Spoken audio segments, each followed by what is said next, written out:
السلام علیکم ورحمۃ اللہ وبرکاتہ۔ سب سے پہلے تو یہ بات جاننی چاہیے کہ حجاب ایک نیچرل چیز ہے، فطری چیز ہے، اور اس سے بڑھ کر یہ ہے کہ مشرقی تہذیب کا ایک حصہ ہے۔ یہی وجہ ہے کہ آج بھی وہ عورتیں جو دیہاتوں میں رہتی بستی ہیں، باہر جب گھر سے نکلتی ہیں، کھیت میں جاتی ہیں یا کہیں اور، تو اپنا گھونگھٹ نکال کر جاتی ہیں، گھونگھٹ ڈال کر جاتی ہیں۔ یہ سماج کے خلاف نہیں ہے، معاشرے کے خلاف نہیں ہے، لیکن بدقسمتی سے کچھ لوگ اس کو سماج اور معاشرے کے خلاف قرار دے رہے ہیں، اور یہی وجہ ہے کہ آئے دن یہ خبریں آتی رہتی ہیں کہ فلاں کالج میں حجاب پہن کر آنے والی بچیوں کو نکال دیا گیا، پابندی لگا دی گئی۔ ابھی حال ہی میں کرناٹک کے ایک ضلع اڑپی ڈسٹرکٹ میں، وہاں ایک مہیلا کالج کے سلسلے میں یہ خبر آئی کہ گورنمنٹ کالج ہے، سرکاری کالج ہے، لیکن وہاں کے پرنسپل نے ان بچیوں کو اندر آنے سے منع کر دیا، روک دیا جو حجاب میں تھیں۔ ظاہر ہے کہ یہ آئے دن اس طرح کی باتیں ہوتی رہتی ہیں، اور یہ واقعات قابل افسوس بھی ہیں اور قابل مذمت بھی، جتنی مذمت کی جائے کم ہے۔ لیکن سوال یہ ہے کہ ان جیسے مسائل سے نمٹنے کے لیے ہمیں کیا کرنا چاہیے؟ آج بھی وقت باقی ہے، وقت ہمارے ہاتھ سے نکلا نہیں ہے، تو ہمیں کیا کرنا چاہیے، ہم کیا کر سکتے ہیں؟ اس سلسلے میں سب سے پہلی بات تو یہ ذہن میں آتی ہے کہ جن اداروں میں اس طرح کے واقعات پیش آئیں، جن اداروں میں، وہاں کے انتظامیہ سے ملاقات کر کے، مینجمنٹ سے ملاقات کر کے ان کو سمجھانے کی کوشش کی جائے۔ افہام و تفہیم اور سمجھنے سمجھانے سے اگر بات بن جاتی ہے تو بہت اچھی بات ہے، یہ ہمارے لیے بہت ہی فائدہ مند ہے۔ لیکن اگر یہ بات نہ بن سکے، اس کے ذریعے سے مسئلے کا حل نہ ہو، تو پھر دوسرا آپشن ہمارے پاس ہے قانونی لڑائی کی۔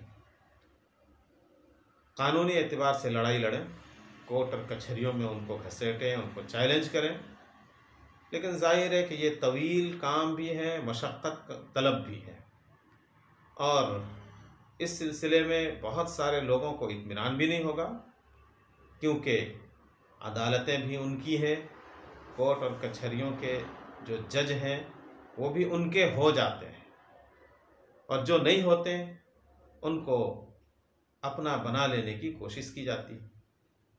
تو قانونی لڑائی میں دو چیزیں ہو سکتی ہیں، یا تو کافی طویل وقت درکار ہوگا، اور دوسری بات یہ ہوگی کہ ہو سکتا ہے اس کے خلاف ہی فیصلہ آئے۔ اس لیے ایک تیسرے کام کی طرف بھی ہم لوگوں کو توجہ دینے کی ضرورت ہے، اور آج کے دور میں پہلے سے کہیں زیادہ ضرورت ہے۔ اس سے پہلے ایک بات یہ بھی آئی تھی کہ مسلم لڑکیاں ارتداد کا راستہ اختیار کرتی ہیں، اس کا توڑ بھی ہمارے اس تیسرے آپشن میں ہے، وہ یہ کہ ہم بھی کالجز اور اسکولز قائم کریں۔ ایسا نہیں ہے کہ ہماری قوم کے افراد ایسے نہیں ہیں جو اسکول قائم کر سکتے ہیں، اور ان کو آگے بڑھنا چاہیے۔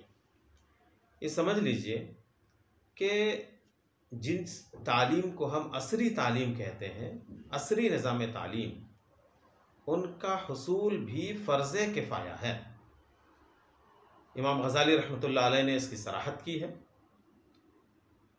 اور یہ ہر شخص کو معلوم ہے کہ فرض کفایہ کا درجہ کبھی کبھی کفایہ سے آگے بڑھ کر عین کا درجہ اختیار کر لیتا ہے، بالکل اس طرح جس طرح ہر مکلف پر، عاقل بالغ پر نماز فرض ہوا کرتی ہے۔ تو اب ہر علاقے کے لیے فرض کفایہ ہے ایسے اداروں کا قیام جہاں پر عصری تعلیم ہو۔ تو ہمیں اس کی طرف پیش قدمی کرنی چاہیے۔ جو مالدار ہیں، اہل ثروت ہیں، وہ صرف یہ نہ سمجھیں کہ جب تک ہم تجارت میں نہیں لگائیں گے اس وقت تک ہمیں نفع حاصل نہیں ہوگا۔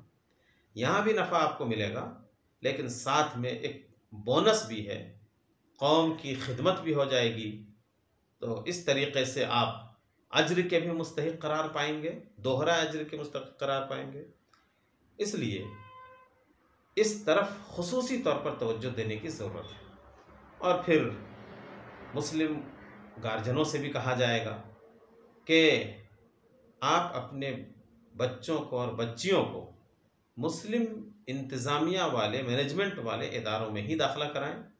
وہاں آپ کا بچہ بھی محفوظ رہے گا دین کے اعتبار سے، اس کا ایمان بھی محفوظ رہے گا، اور انشاءاللہ تعلیم بھی اچھی ہوگی۔ تو ہم کیا کر سکتے ہیں اس کی طرف بھی کوشش کرنی چاہیے۔ کوشش کرنا ہمارا کام ہے، باقی کامیابی تک پہنچانا اللہ کا کام ہے۔ آج کے لیے بس اتنا ہی، باقی پھر ملتے ہیں ایک نئے ویڈیو